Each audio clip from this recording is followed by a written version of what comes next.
দেহদান কৰিছোঁ মেডিকেল সায়েন্সৰ গৱেষণা শিক্ষা উন্নতিৰ কাৰণে আমি দেহদান কৰিছোঁ। হেল্ল' ফ্ৰেণ্ডছ, মই বিআৰজি আপোনালোক সকলোকে মোৰ ইউটিউব চেনেললৈ স্বাগতম জনাইছোঁ। আজি আপোনালোকৰ বাবে লৈ আহিছোঁ অতি সুন্দৰ আৰু ব্যতিক্ৰমী ভিডিঅ'। মই আজি যাব ওলাইছোঁ অসম মেডিকেল কলেজ ডিব্ৰুগড়লৈ। আপোনালোকে জানিবলৈ পাই সুখী হ'ব যে 1947 চনতে প্ৰতিষ্ঠা হোৱা অসম চিকিৎসা মহাবিদ্যালয়খনে চলিত বৰ্ষত 75 বছৰত ভৰি দিছে। আৰু মহাবিদ্যালয়খনৰ এই প্লেটিনাম জুবলি অৰ্থাৎ মহাৰজত জয়ন্তী উপলক্ষে বছৰজোৰা কাৰ্যসূচীৰে বিভিন্ন অনুষ্ঠান পাতি অহা হৈছে। আৰু আজি এটি অনুষ্ঠান আয়োজন কৰিছে ডিপাৰ্টমেণ্ট অফ এনাটমি অৰ্থাৎ শৰীৰস্থান বিভাগে। এই অনুষ্ঠানটি এটি সম্বৰ্ধনা অনুষ্ঠান হ'ব।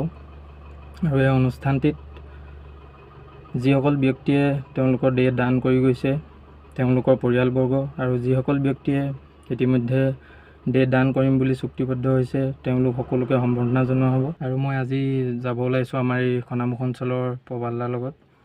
তেখেতৰ দেউতাক অৰ্থাৎ মোৰ শিক্ষাগুৰু আছিল স্বৰ্গীয় শ্ৰীযুত তাৰপ্ৰসাদ গগৈ ছাৰে 2009 চনতেই তেখেতৰ দেহটি আছাম মেডিকেল কলেজত চিকিৎসাৰ উন্নতিৰ বাবে দান কৰি গৈছিল। তেখেতৰ এই মহান দানৰ বাবে তেখেতক আজিও আমি শ্ৰদ্ধাৰে সোঁৱৰিছোঁ।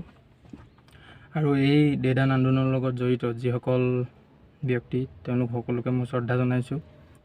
আৰু এই সুন্দৰ অনুষ্ঠানটি আয়োজন কৰাৰ বাবে অসম মেডিকেল কলেজৰ সমূহ অধ্যাপক অধ্যাপিকা লগতে ছাত্ৰ ছাত্ৰীসকল আৰু ইলোৰা বিজ্ঞান মঞ্চৰ সমূহ কৰ্মকৰ্তাক মোৰ অশেষ ধন্যবাদ। আৰু আপোনালোকে যিমান পাৰে ভিডিঅ'টি শ্বেয়াৰ কৰি দিব, যাতে দেহদান আন্দোলনৰ কথা সকলোৱে গম পায়। আৰু ভিডিঅ'টো যদি ভাল লাগে লাইক ছাবস্ক্ৰাইব কৰি দিব। এতিয়া আমি বলক অনুষ্ঠান দিলে আগবাঢ়ো।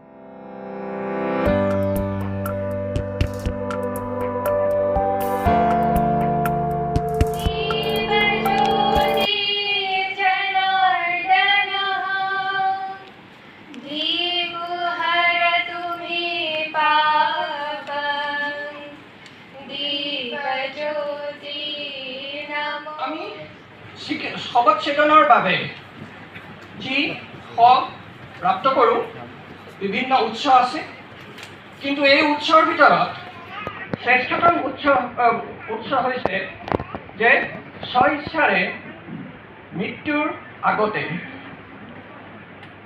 স্বাক্ষৰিতভাৱে নিজৰ ইচ্ছা প্ৰদান কৰা যে মই মোৰ মৃতদেহ মোৰ মৃত্যুৰ পিছত চিকিৎসা বিজ্ঞানৰ উন্নতিৰ হকে মই দান কৰিম। আমাৰ অসম চিকিৎসা মহাবিদ্যালয় এটি পুৰণি চিকিৎসা মহাবিদ্যালয়। আৰু মই ইয়াত এষাৰ কথা কৈ নিজকে বৰ গৌৰৱান্বিত অনুভৱ কৰিছোঁ যে আমাৰ চিকিৎসা মহাবিদ্যালয়ত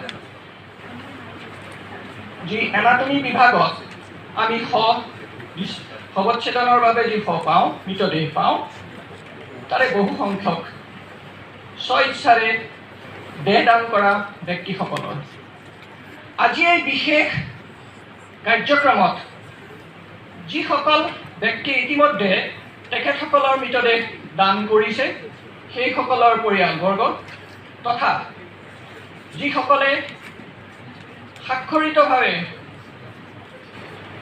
মৃত্যুৰ পিছত নিজৰ দেহ দান কৰাৰ অনুমতি প্ৰদান কৰিছে, সেইসকলক আৰু এক অনুষ্ঠান, যি অনুষ্ঠানে এই প্ৰক্ৰিয়াটো সুলভভাৱে সমাজত চলি যায়, তাৰ বাবে অহৰহভাৱে কাম কৰি যোৱা ইলোৰা বিজ্ঞান মঞ্চৰ কৰ্মকৰ্তা তথা এই মৃতদেহসমূহ গ্ৰহণ কৰি ইয়াক চিকিৎসা বিজ্ঞানৰ উন্নতিৰ হকে ব্যৱহাৰ কৰা চিকিৎসা মহাবিদ্যালয়ৰ ছাত্ৰ ছাত্ৰীসকল সকলোৱে আমি একগোট হৈছোঁ।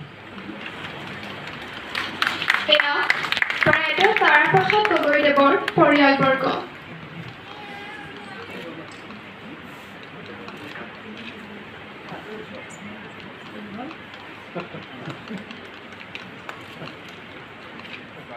এই মানসিকতা গঢ় লৈ উঠিলেহে দেহদান অংগদান বৃদ্ধি হ'ব অহা দিনত। আৰু আমি যি দেহদান কৰিলোঁ বা ময়ো উইল কৰি ৰাখিছোঁ নিজে 2010 চনত, আমি মেডিকেল কলেজত ডেড বডিটো আনি ইয়াত পেলাই থৈ যাবৰ কাৰণে আমি দেহদান কৰা নাই। আমি দেহদান কৰিছোঁ মেডিকেল ছায়েন্সৰ গৱেষণা শিক্ষা উন্নতিৰ কাৰণে আমি দেহদান কৰিছোঁ। আৰু প্ৰথম সেইকাৰণে দেহদান কৰিবলৈ অহা দিনা অলপ অসন্তুষ্ট হৈছিলোঁ ইয়াৰ পৰিৱেশটো দেখি। এই যি কি নহওক আজি খুব ভাল লাগিছে যে আপোনালোকে ৰিমাইণ্ড কৰিছে পৰিয়ালসকলক মাতি আনি সম্বৰ্ধনা জনাইছে। ই এটা মেছেজ দিব আমাৰ সমাজত যে মেডিকেল কলেজে দেহদান কৰা পৰিয়ালবিলাকক পাহৰি যোৱা নাই আৰু অহা দিনত দেহদানৰ যিটো প্ৰক্ৰিয়া ই আৰু ত্বৰান্বিত হ'ব। আমি ইলোৰা বিজ্ঞান মঞ্চৰ লগত যুক্ত আৰু ইলোৰা বিজ্ঞান মঞ্চে গোটেই অসমত আজি যি ধৰণে বিজ্ঞান মনস্কৰ প্ৰসাৰ ঘটাইছে, যি ধৰণে দেহদান কৰাৰ কাৰণে মানুহক বুজাব পাৰিছে বা অংগদান কৰে। মই ইয়াত এটা কথা কৈ দিব খুজিছোঁ।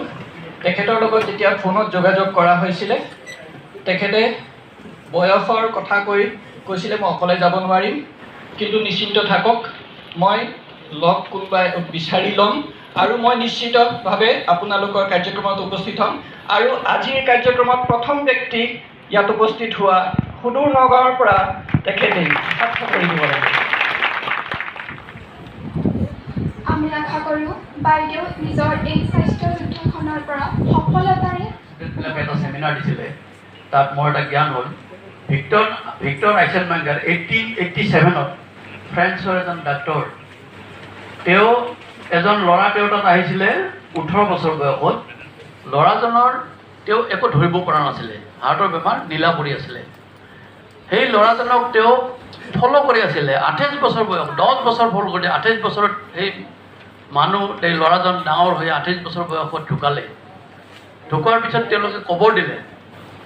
আপুনি অনুমান কৰক 19 শতিকাত 1888 চনত কবৰ খান্দি বা পষ্টমৰ্টেমৰ সম্ভাৱনা নাছিলে।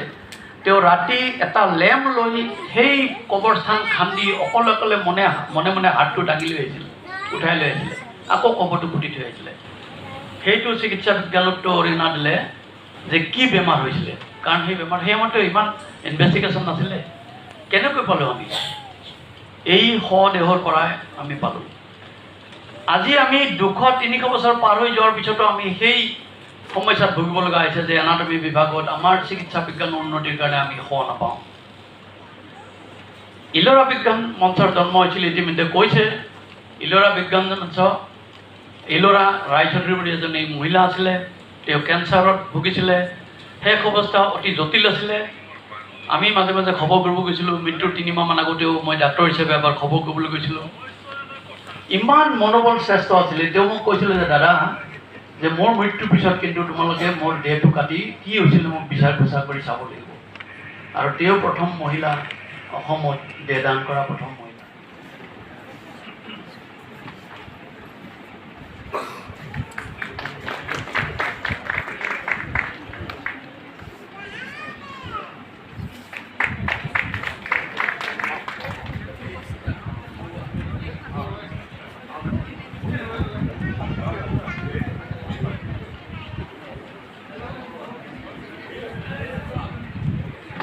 আমি সকলোকে এটা ডাঙৰ হাত চাপৰি অসমৰ এই প্ৰয়াসী বিজ্ঞান মঞ্চটি সফল কামক উৎসাহ দিবলৈ অনুৰোধ কৰিছোঁ।